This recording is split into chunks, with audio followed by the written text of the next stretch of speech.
So welcome to Jumbo IS and welcome to our lecture series called Daily News in Shorts. In this lecture series, we cover a particular day's current affairs in a short span of time. Now let me make this announcement, okay? Those of you who are following our Prelims Power Play lecture series, yes, that lecture series covers all the current affairs, but that doesn't mean that you give up on this lecture series. You have developed a good habit of watching current affairs daily and revising it from the notes and practicing MCQs. Do not discontinue this habit, okay? Keep this habit along with the Prelims Power Play lecture series. Okay, so those of you who are following that Power Play lecture series, continue current affairs lecture series along with it. Okay, and do not forget to watch the lecture, revise it from the notes shared on our Telegram channel, and practice the MCQs. Okay, all right.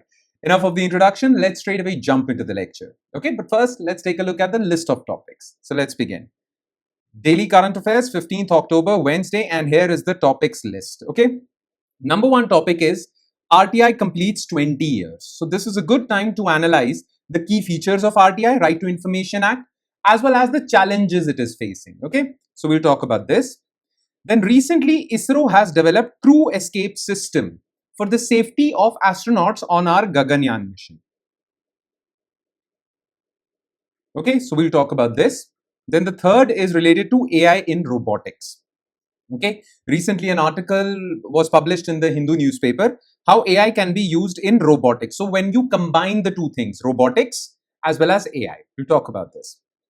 Then the fourth news item is related to Tagore's Visva Bharati University. This university was established by Rabindranath Tagore and it is currently facing some problems with New Education Policy 2020. So we'll talk about Visva Bharati University. And the last topic is related to Gen Z protests in Madagascar. Now, our focus would be geographical location of Madagascar because geographical location based MCQs are asked in your prelims examination. Okay, so these are the 5 topics. The first topic is related to polity portion of your UPSC syllabus. The second is related to science and technology portion of UPSC syllabus. The third is related to science and technology as well as, well, policy, governance. Okay. The fourth portion is related to culture portion, history and culture portion of your UPSC syllabus. And the fifth is IR and geography portion of your UPSC syllabus. Okay, so these are the 5 topics. Let's start discussing them one by one. Okay, starting with topic number 1, and that is RTI completes 20 years. So Right to Information Act was a revolutionary law that came into being in 2005. Through this law, all public offices have to share public information with citizens of India. They cannot hide it. Okay, any citizen, by just spending 10 rupees, because that is the fees, can gather information that is lying, well, useless in government departments. Okay, it is because of RTI Act that so many scams were uncovered. Okay, 2G scam, Commonwealth scam. It is a very good thing. This law has enabled empowerment of citizens because citizens can now ask for any government information. Clear? Now, this law has completed 20 years in this month, October. Now, this is a good time for us to analyze this law. Okay, what are the successes of this law? What have been the failures of this law or the challenges this law is currently facing? Okay, and what are some of the key features of Right to Information Act? All right, so let's talk about all these things. Okay, so RTI completes 20 years. So what was in the news? Enacted in June 2005 under the Congress-led UPA government, the RTI Act was among the most transformative laws of independent India. This month it has completed 20 years. Now, the thing is that this 20th anniversary should have been all about celebration. But it's not just about celebration because it is a good reminder where RTI law is failing. We need to talk about that also. What challenges, well, this law is facing currently. Okay? Because some people say that it is in a critical condition. It is on life support. It is almost dead. So we'll talk about all these things.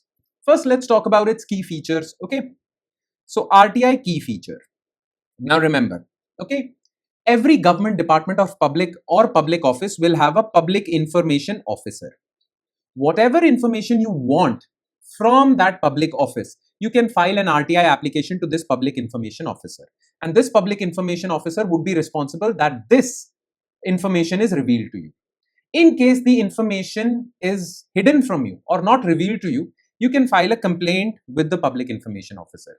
If public information officer doesn't listen to your complaint or gives a judgment against you, you can appeal against the judgment with a senior officer, officer senior to PIO. And if you are also not happy with the judgment of senior officer, well, you can appeal against their decisions with State Information Commission or Central Information Commission. Excuse me, I'm sorry. Central Information Commission. So it's a three-tier structure. At the top is Central and State Information Commissioner, then the senior officer, and then PIO, Public Information Officer. Okay. Now, under this law, every public office has to mandatorily disclose certain information like government budgets, okay, departmental budgets, departmental spending. All this information would be already published online, disclosed to the public, so that people don't have to file RTI application. This is mentioned in section 4. Okay. Then, if you file an RTI application, there must be a time-bound response. Okay. Information must be provided within 30 days and in certain critical cases within 48 hours. If it isn't provided, then PIO is entitled to give a penalty.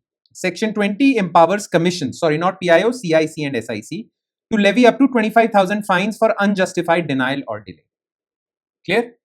Now, this law empowers every Indian citizen to seek information from public authorities with a nominal fee of 10 rupees. Now, this has led to citizen empowerment, and this has also led to participatory democracy. Why participatory? Because with this information, citizens will be more aware and participate in the political process. Okay. Now, the successes of this law in these past 20 years have been as following. Well, it has exposed many corruption scandals like 2G scam, Commonwealth game scam, and many others. Then, Central Information Commissioner has given certain landmark rulings, like putting political parties under RTI, okay, Prime Minister's office under RTI, even Chief Justice of India under RTI, okay, the Office of Chief Justice of India. So these landmark rulings have further enhanced transparency in Indian governance, okay. Then it has led to public participation because people, every citizen can file RTI application. So participatory democracy. Plus, this law has one clause. Okay, it says that if there is any public information that can be revealed to the parliament, okay, shall be revealed to the citizen as well. Okay, yes, there are certain official secrets which have to remain hidden. Okay, you cannot reveal them. Your RTI application would be denied in that case. But if the information can be revealed to the parliament, it can also be revealed to the citizens. This is known as citizen legislator parity that this law brought. So it's good, right? But currently, this law is facing certain issues. In fact, many people say that it is on its deathbed. Now, what are these issues? Okay. Number one, institutional paralysis. Vacancies are there, especially in CIC and SIC, have made hearings stretch into decades. So the judgment doesn't come for many years because there are vacancies. Okay. Political interference is there. Appointments increasingly serve as post-retirement sinecures, making commissioners reluctant to challenge the executive. Okay. Because these appointments in CIC, SIC are political appointments. So they rarely challenge their political masters. This is one problem. Then most of these penalties that are given in these judgments are not enforced. With barely 1.2% of penalties, officials ignore deadlines, nothing happens. Okay, no penalties are, that is why they don't reveal RTI information also. They take it lightly, all the officers, public officers. Legal dilution.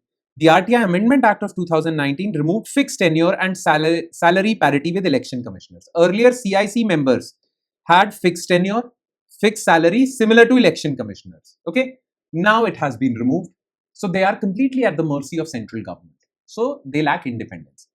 And the last biggest problem is Digital Personal Data Protection Act, because its section 44 says that in case of data privacy, well, you will not reveal information under RTI. So if there is a conflict between RTI and Digital Personal Data Protection Act, Digital Personal Data Protection Act will prevail. You can hide personal information of public officers, officials, politicians, everyone. This is very big issue. Many are saying that this has put RTI Act on its deathbed. Let's see what happens in future. Okay. All right. Now let's quickly shift our focus to second news item, and that is crew escape system by ISRO. Okay. As you all know, India is getting ready for Gaganyaan mission. Under Gaganyaan mission, 3 astronauts from India will go to space, spend 3-4 days in space, and then safely come back. This entire mission will be orchestrated by ISRO. All right. Now, astronauts would go through this mission, okay, on this mission. Therefore, their safety is of utmost importance. They have to be safely taken to space and brought back, right? Now, what if during the launch there is some accident and the rocket explodes? Will the astronauts also explode with them? You can't allow that to happen, okay? So, on this rocket, this Gaganyaan rocket, there will be a crew module, orbital module, where astronauts would be there, would be placed, housed.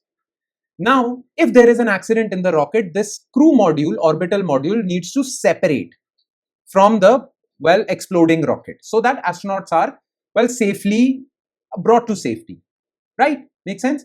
So for that, you need a system, and that system is crew escape system. Recently, crew escape system has been unveiled by ISRO, and this will ensure that in case of an emergency or an accident, the crew module where the astronauts would be housed can be detached safely from the rocket. Make sense? Okay. So let's talk about this. Okay. So crew escape system by ISRO. So what was in the news? The Gaganyaan mission aims to safely transport Indian astronauts to low Earth orbit of around 400 km. The rocket that will be used for Gaganyaan mission is LVM-3, ISRO's heaviest rocket. Okay. A dedicated crew escape system will be used during the initial part of atmospheric phase, during the launch, okay, to ensure crew safety in the event of contingency, emergency that jeopardizes the mission. Okay. Now let me tell you about this crew module, a crew escape system. So this is the rocket, the bottom part is the rocket, LVM-3. Okay. This portion is the orbital module. It is in this orbital module that you'll have 3 astronauts. Okay. Now, in case this rocket is in a state of emergency, this orbital module needs to detach, right?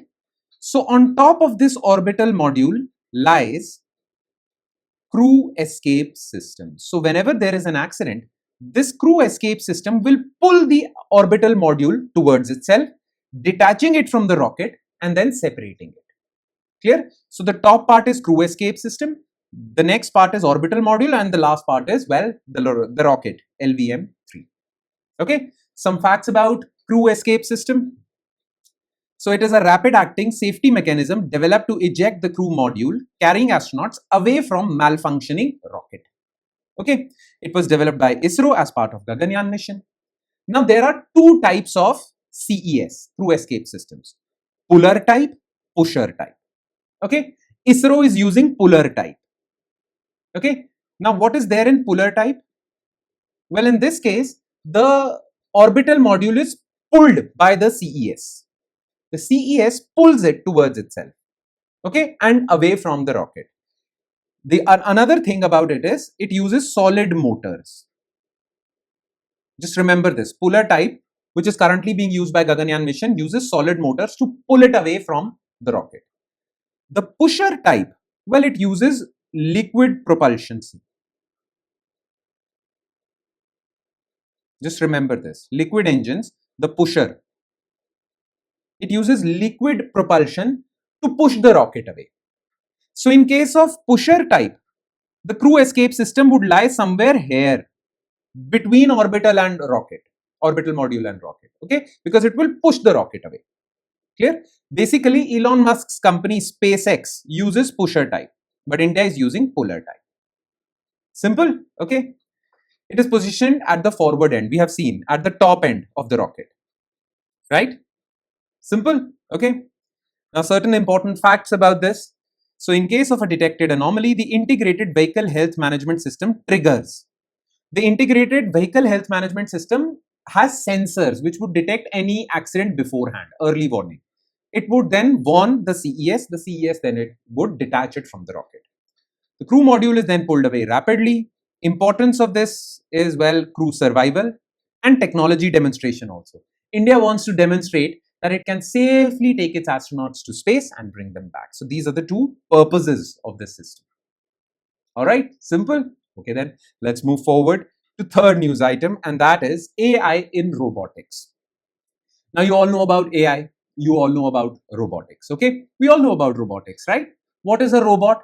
Well, robot is a machine that automatically moves around. You all know about robots. But the thing is, there are many people who confuse AI with robots, Okay, robots are those machines which can either be remotely controlled. Okay, they can be remotely controlled, or you have fed into that the system of that robot a computer program which has, well, pre-programmed commands which the robot will follow. So the pre-programmed commands are fed into the system and the robot follows those commands. Clear? That's a robot, either remotely controlled through a remote, or a computer program which already has a set of commands will run it. Yes, that is a robot. But the robot cannot take decisions on its own, cannot learn from its mistakes, okay, cannot be creative, and many other things. That's where AI comes in. So if you combine AI with robotics, well, you'll have a truly smart robot that can think on its own, learn from its mistakes, and do all sorts of things that a human can do, right? Now, this AI in robotics is a rising field.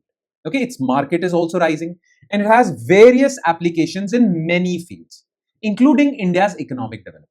So one by one, we'll talk about the applications of AI in robotics, because that was the only thing that this article in the Hindu newspaper mentioned. Okay, so we'll talk about the application of AI in robotics. Simple. Okay, so AI in robotics, what was in the news? Over the last few years, by the way, remember this, robotics is different from AI.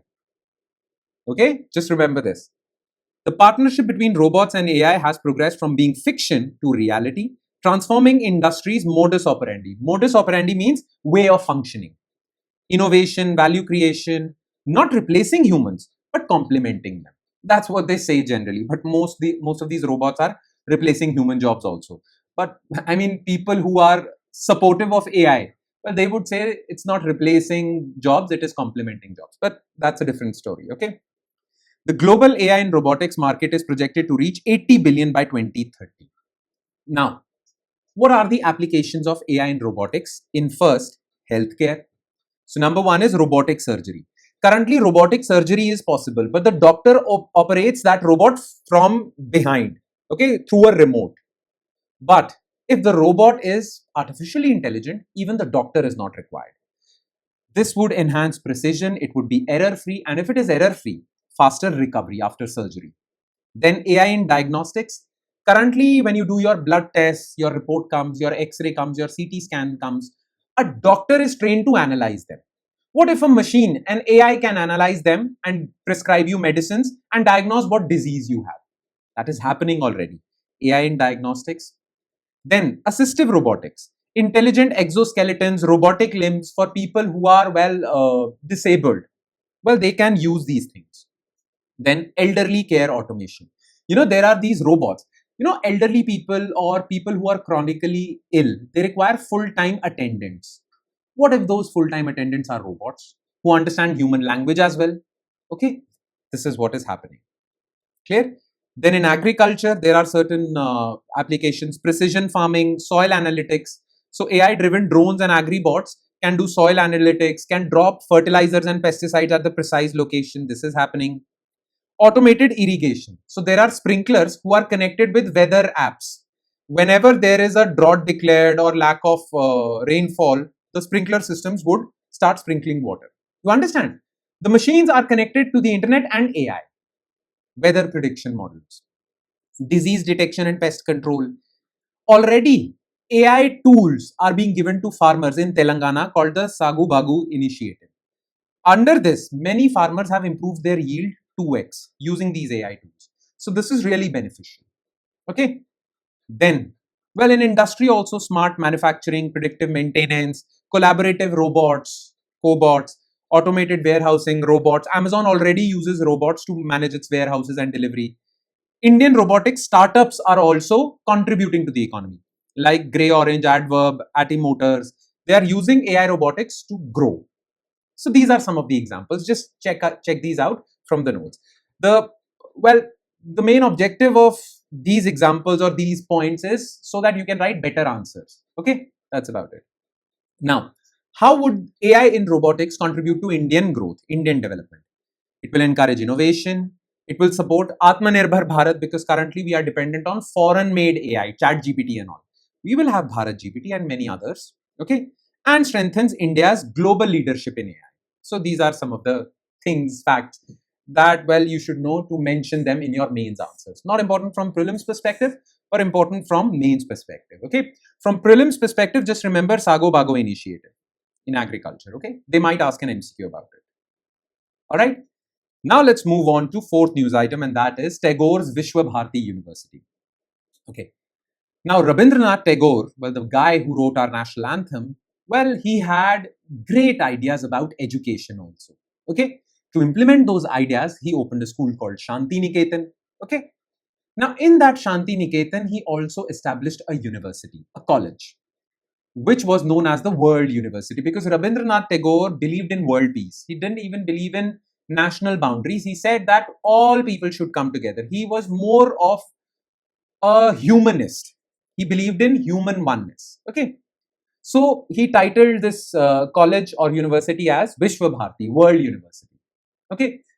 Now this university was established by Rabindranath Tagore in 1921, and since then it has been going on. It is currently given the title or status of Central University in India. But ever since new education policy or national education policy 2020 has come out, well, it is facing certain troubles. Now, we need not get into those troubles, okay? The reason why I included this news in today's lecture was, well, because history and culture are part of your syllabus, okay? So, you need to be aware of the history of this Visva Bharati University and the contributions made by Rabindranath Tagore in the field of education.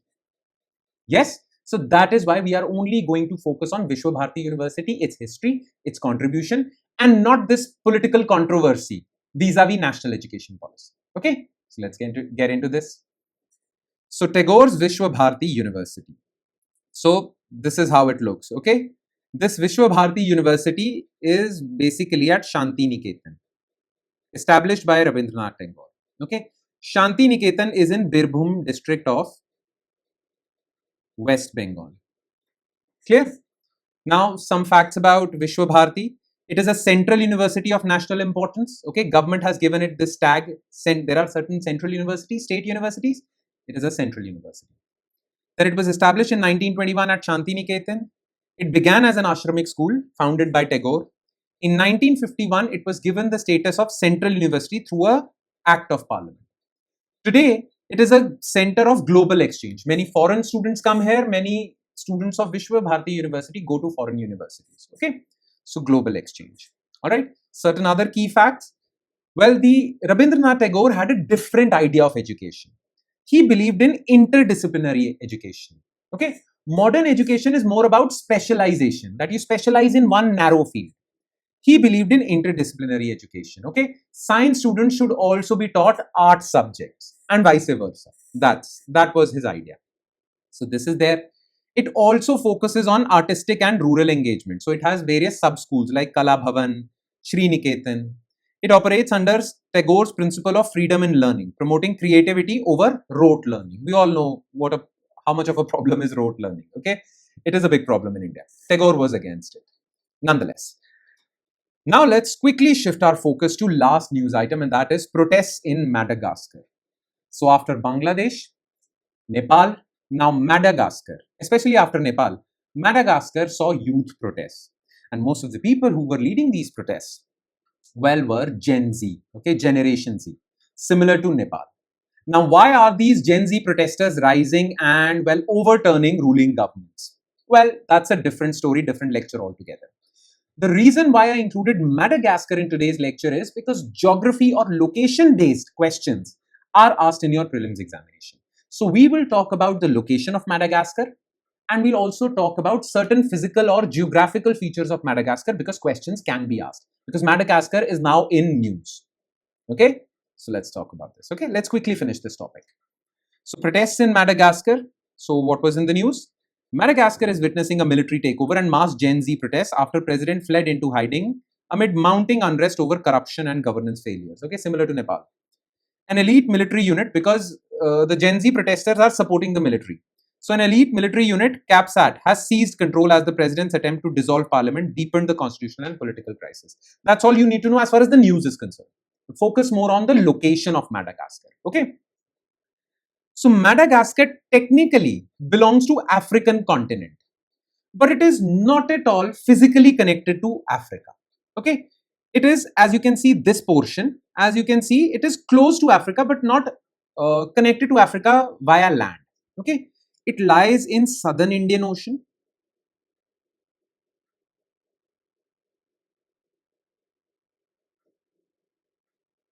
Just a second. Okay, and basically it is separated from Africa, especially Mozambique, through this water channel, which is also known as Mozambique Channel.